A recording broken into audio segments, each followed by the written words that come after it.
Assalamualaikum warahmatullahi wabarakatuh. Good morning, everyone. We are from Group 11. In this occasion, we would like to explain you a material that the title is the Conceptual System in Semantics. So in this occasion, there will be 4 content. The first thing is the fuzzy concept. The next one is the metaphor. The third one is the lexicalization of concept. And the last one is grammatization of concept. The member of this group is Salsyabilla Wilanda, Arjuna Mustajab, and the last one is Amelia Diah. So the first one is the conceptual system. Underlying the use of word and sentence to express meaning in human language is a conceptual system. This conceptual system is capable of organizing and classifying all aspects of our life. So, in conceptual system, the example is the first are inner feelings and perception. The next one is cultural and social phenomena. And then there is a physical world that surround us. So the next material is the fuzzy concept. So the first one is we should know what is fuzzy. Fuzzy means not clear. So, for example, the word reach. So, can you explain what is reach? Is there is a boundaries, a clear cut and reach word? For example, we can say Raffi Ahmad is rich. So Bill Gates is rich too. So where's the clear cut boundaries of the rich things? How we can know the Raffi Ahmad is a rich man, but Bill Gates is also the rich man too.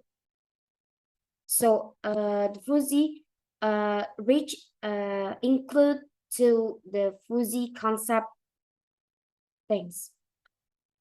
And many linguists believe that this type of fuzziness pervades the human concept system. For example, is tall. For example, are tall, old, clever, strong, fast, clean, and genius. And the next is graded membership. Concept member can be graded in terms of their typicality. So in this presentation, the example is the concept of bird. As you can see here, there is a word prototypical, and then there is a blah, blah, blah there, and least typical. And below that, there is sparrow, pigeon, and penguins. So what is the relation of that word? So this is a good example of the graded membership concept is the concept of bird. Even assuming that English speaker all thinks of bird as warm blood, egg laying, vertebrate with 4 limbs modified to form wings, they still feel that some of these creatures are more bird-like than the other. Thus, robin and magpies, for example, are intuitive better example of bird than are hummingbirds, ostrich, or penguins. Example like this suggests that concepts have an internal structure with the best or prototypical exemplar close to the core and less typical member arranged in successively more peripheral region. Fuzzy concept and graded membership. provide important insight into the nature of the human conceptual system. There are no clear-cut boundaries or all or nothing notion. Concepts recognize degrees of typicality and fuzzy boundaries that make categorization uncertain in some cases. Okay, for the next material will be delivered by Arjuna. For Arjuna, time is yours. Okay. So the next material is metaphor. We all know that metaphor is one of the figurative language that used by authors or poets in their work. However, in semantics, a metaphor is a figure of speech that involves using a word or phrase to describe something by comparing it to something else, even though the two things are not the same. A simple example of this involves the concept of time, which we analyze metaphorically by treating it as if it were a concrete commodity. So for example, you are wasting my time. So the time is wasted. That means that time is a concrete commodity that can be wasted, just like other valuable things can. Like how do you spend your time? Spend here often use like spending money or spending, yeah, another example. So we see a time here just like other valuable things that can be spent. And the other example, this gadget will save your hours. Is that worth your while? You need to budget your time. Just think of it. I remember the famous quote that time is money. Nah, kayak gitu. Next. No. Another very general metaphor in our language involve the use of words that are primarily associated with spatial orientation to talk about physical and psychological state is spatial metaphor. Next. Oh yeah. So spatial metaphors draw upon our understanding of physical space and our experience navigating the world to make sense of more intangible or abstract ideas. Let's look at the example. So in terms of emotion, happy is considered up and sad is down. I'm feeling up. Up, up in here is considered as happy. So I'm feeling up equals I'm feeling happy. On the other hand, I'm feeling down mean I'm sad. I'm feeling sad. The other example, my spirit rose. My spirit rose, which means his spirit is rose, happy. On the other hand, her spirit sank. Her spirit is down, which means she is sad, and etc. And the other one is physical health. So in physical health, health and life are up, sickness and death are down. For example, he's at the peak of health. On the other hand, he came down with the flu. Lazarus rose from the dead, which means he lived, he life. She feeling under the weather. She's not feeling good, and etc. So our physical experience appears to be in the source of this metaphor. This spatial metaphors. So unhappiness and illness are frequently related with tiredness or inactivity, which frequently involves lying on one's back or physically down. On the other hand, happiness and good health are frequently associated with energy and movement, which involve being one feet physically up. Yeah, like that. Next, I think that's all from me. The next material is going to be explained by Amelia. Amelia, the time is yours. The next material is the lexicalization of concept.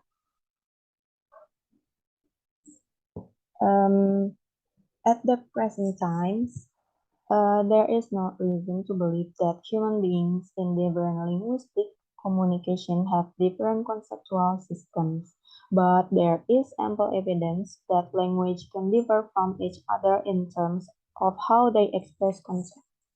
The first one is lexicalization. The classic and frequently distorted example of how language can differ from each other in the expression of concepts involves the words for snow in Inuktitut, sometimes estimated in the hundreds by unknowledgeable commentators. The set of simple words for snow in Inuktitut is in fact much smaller. For example, one well-known dictionary gives only the following 4 items, although other dictionaries give several more for at least some varieties of Inuktitut. Now, as you can see, there is nothing particularly startling about this list of words. In fact, even in English, there is more than just one word to describe snow in its various forms, like snow, slush, blizzard, and sleet come to mind. The types of difference we are considering involve lexicalization, the process whereby concepts are encoded in the words of a language. Thus, Inuktitut lexicalize the concept falling and snow in a single word, or kana, while English used two separate words. While some lexicalization difference may correlate with cultural factors, the relative importance of types of snow in traditional Inuit culture, this is not always so. For example, English has an unusually rich set of vocabulary items pertaining to the perception of life.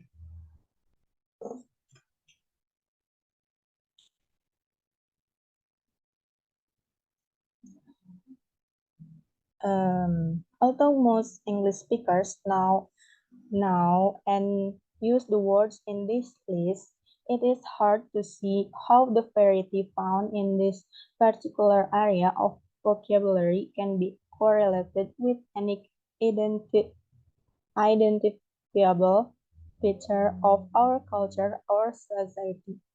Contrary to popular belief, the lexicalization difference just illustrated are not considered by linguistics to have any special importance. As we have tried to emphasize throughout this book, the focus of linguistic analysis is on the system of knowledge that makes it possible to speak and understand a language.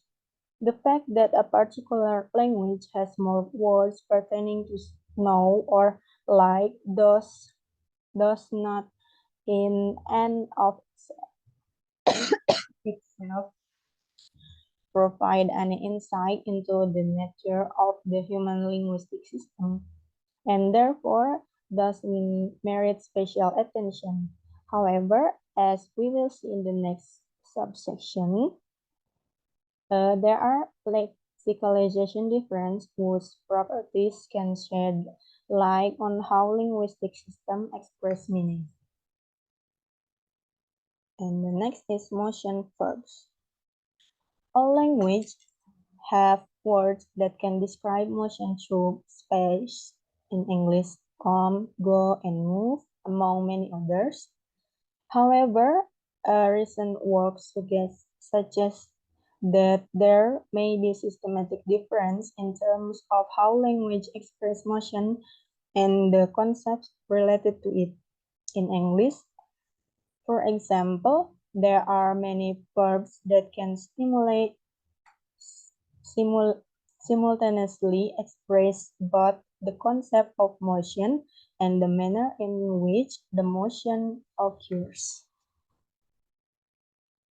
And you can see at the table, notice how each of these verbs express both the fact that something moves and the manner in which it moves by rolling, sliding, limping, and so on.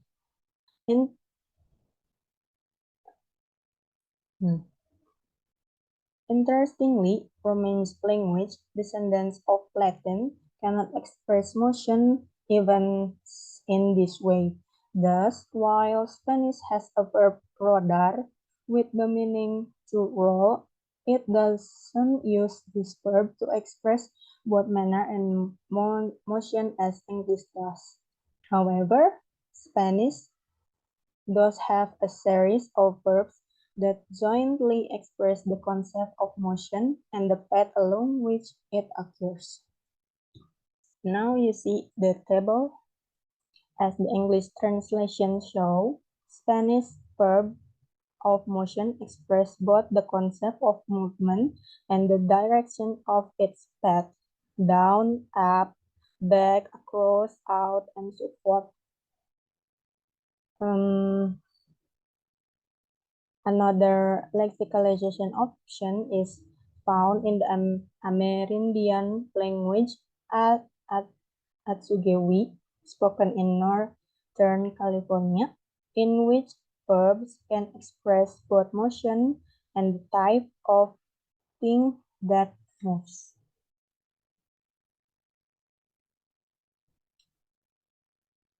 We learn two things from these facts. First, the concept of motion is associated with a number of other concepts, including path, manner of movement, and moving things. Second, the way in which these concepts are grouped together for purpose of lexicalization can differ systematically from language to language. Languages such as English have verbs that simultaneously lexicalize motion and manner, while other languages have verbs that simultaneously lexicalize motion and path, or motion and the type of thing that moves.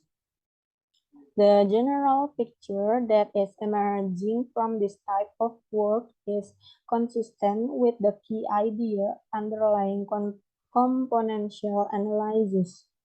In particular, it seems that at least within certain semantic domains, there may be a small universal set of concepts like motion, manner, path, thing that move, and so on, and a small set of options for how this concept can be combined for purpose of lexicalization. Unlike the lexicalization difference involving snow and light discussed earlier, this difference appear to be highly systematic and to reveal some general tendencies about the way in which meaning can be expressed in human language.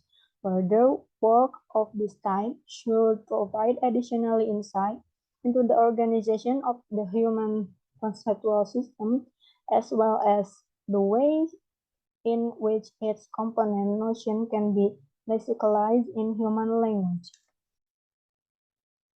And last material is about the Grammaticization of concepts.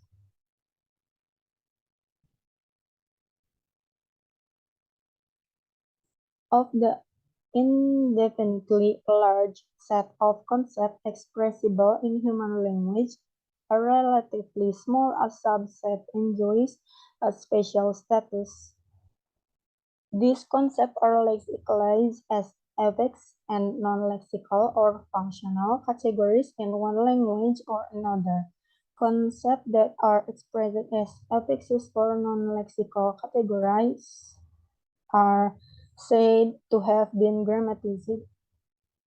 Some concepts are highly grammatizable in that most, if not all, languages lexicalize them as affixes or special non-lexical categories. Negation and conjunction are possible examples of concepts that are grammatized in all languages. Contrasts involving singular versus plural and past versus non-past are encoded by special affixes in many languages, but not all.